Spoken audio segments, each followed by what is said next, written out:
TV49 news కి స్వాగతం. రాయవరం మండలం కొమిరిపాలెం బాణసంచా తయారీ పేలుడు ఘటనలో మృతుల కుటుంబాలకు ప్రభుత్వం ఇప్పటికీ ఎటువంటి పరిహారం చెల్లించకపోవడం దారుణమని సర్పంచ్ వాసా కోటేశ్వరరావు ఎంఆర్పీఎస్ రాష్ట్ర సీనియర్ నాయకులు దూలి జయరాజు తీవ్రంగా విమర్శించారు. ఎంఆర్పీఎస్ వామపక్షుల ఆధ్వర్యంలో మృతుల కుటుంబాల్ని ప్రభుత్వం ఆదుకోవాలని గ్రామాల వారీగా నిరసన కార్యక్రమాలు చేపట్టామని తెలిపారు. ఈ క్రమంలో అంబేద్కర్ కోనసీమ జిల్లా కపిలేశ్వరపురం మండలం అంగర గాంధీ బొమ్మ సెంటర్ వద్ద నిరసన కార్యక్రమం నిర్వహించారు. జయరాజు మాట్లాడారు. పేలుడు ఘటనలో 10 మంది ప్రాణాలు కోల్పోయి ఎన్నో రోజులు గడిచినా ప్రభుత్వం ఇప్పటికీ స్పందించకపోవడం శోచనీయమన్నారు. ప్రతి మృతుడి కుటుంబానికి 50 లక్షల పరిహారం, ఒక ప్రభుత్వ ఉద్యోగం ఇవ్వాలని డిమాండ్ చేశారు. ప్రభుత్వం స్పందించకపోతే కార్మిక శాఖ మంత్రి వాసంశెట్టి సుభాష్ ఇంటి ముందు వామపక్ష నేతలతో కలిసి ఆందోళన చేస్తామని హెచ్చరించారు. ఈ కార్యక్రమంలో సిపిఐ నాయకులు చుట్టూరి నాగేంద్ర ప్రసాద్, లంకే కామేశ్వరరావు, ఏపీ ప్రజానాట్య మండలి జిల్లా కన్వీనర్ వేమగిరి శ్యామ్, ఏఐఎస్ఎఫ్ నాయకులు రవికుమార్, అలమూరు మండల ఏఐఎస్ఎఫ్ కార్యదర్శి దేశరాజు తదితరులు పాల్గొన్నారు. సర్పంచ్ వాస కోటేశ్వరరావు బాధిత కుటుంబాలకు 5,000 సహాయం అందించారు.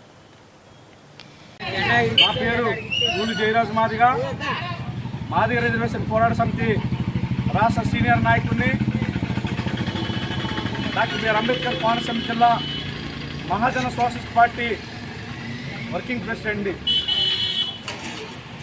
మండపేట నియోజకవర్గంలో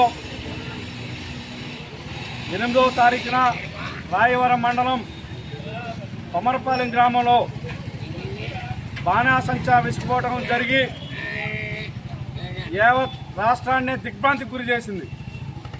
ఆ ఘటనలో బీసీ/ఎస్సీ నిరుపేద కుటుంబీకులు రెక్కాడితేనే కానీ డొక్కాడని నిరుపేద వర్గాలకు సంబంధించిన వారు చనిపోవడం జరిగింది. 14 రోజులు కావస్తున్న ఈ ప్రభుత్వం,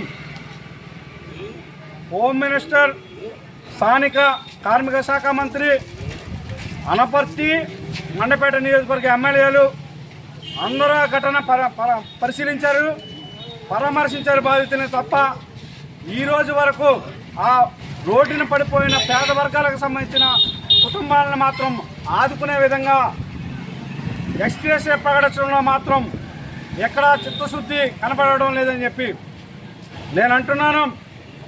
ఈ స్థానిక ఎమ్మెల్యేలు, మంత్రివర్యులు మీరు ప్రమాణ స్వీకారం చేసిన కాడి నుంచి ఈ రోజు వరకు గౌరవ ముఖ్యమంత్రి నారా చంద్రబాబు నాయుడు గారి దృష్టికి మీ నియోజకవర్గాల్లో, మీ ప్రాంతాల్లో అనేకమైన సమస్యల మీద మీరు ఆయనకి విన్నవించడం ఎన్నో జరిగినాయి. కానీ ఈ విషయం జరిగి 14 రోజులు కావస్తున్నా చనిపోయిన బీసీ/ఎస్సీ పేద వర్గాలకు సంబంధించిన ఈ కుటుంబాలను ఆదుకునే విధంగా మీ చిత్తశుద్ధి కరువైందని చెప్పి నేను అంటున్నాను. ఎందుకంటున్నామంటే ఈ విషయాన్ని ఈ రోజు వరకు కూడా మీరు అధినేత చంద్రబాబు నాయుడు గారి దృష్టికి తీసుకెళ్లి ఈ బాధిత కుటుంబాలకి న్యాయం జరిగే విధంగా ఎక్స్గ్రేషియా ప్రకటింపజేయడంలో మీ చిత్తశుద్ధి కరువైందని చెప్పి, మీకు ఎక్కడ చిత్తశుద్ధి కనబడడం లేదని చెప్పి నేను అనదలుచుకున్నాను. మీకు ఎక్కడైనా ఏ కోణానైనా చిత్తశుద్ధి ఉంటే ఖచ్చితంగా 24 గంటల్లో అధినేత చంద్రబాబు నాయుడు గారిని కలిసి జరిగిన సంఘటన పరిస్థితులన్నింటినీ వివరించి ఎవరైతే బాధితులు ఉన్నారో ఆ బాధితులను అన్ని విధాలు ఆదుకునే విధంగా ఒక అధికారిక ప్రకటన చేసి ఆ బాధిత కుటుంబాన్ని ఆదుకోవాల్సిన బాధ్యత మీ మీద ఉన్నదని చెప్పి మేము సవినీయంగా విజ్ఞప్తి చేస్తున్నాం. అదే సమయంలో ఈ రాష్ట్రంలోని, దేశంలోని మేమే ఎక్కువ అంటారు కదా మా బీసీ సోదరులు.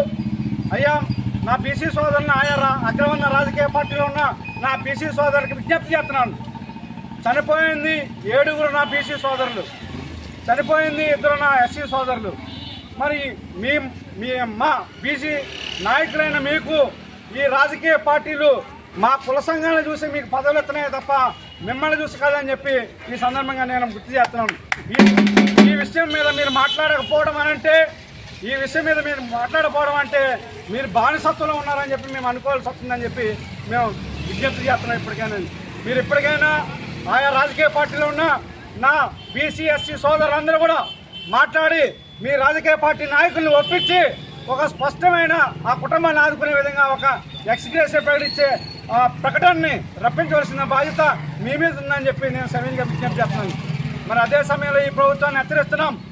48 గంటల్లో ఆ కుటుంబాన్ని ఆదుకునే విధంగా ప్రకటన కానీ రాకపోతే అన్ని కుల సంఘాలని, అన్ని ప్రజా సంఘాలని, అన్ని రాజకీయ పార్టీలని కలిసి వచ్చే అన్ని సంఘాలను కూడా కలుపుకుని స్థానికంగా ఉండబడే మరి మినిస్టర్ సుభాష్ గారి ఇల్లుని ముట్టడి చేయబోతున్నామని చెప్పి ఈ సందర్భంగా హెచ్చరిస్తున్నాం.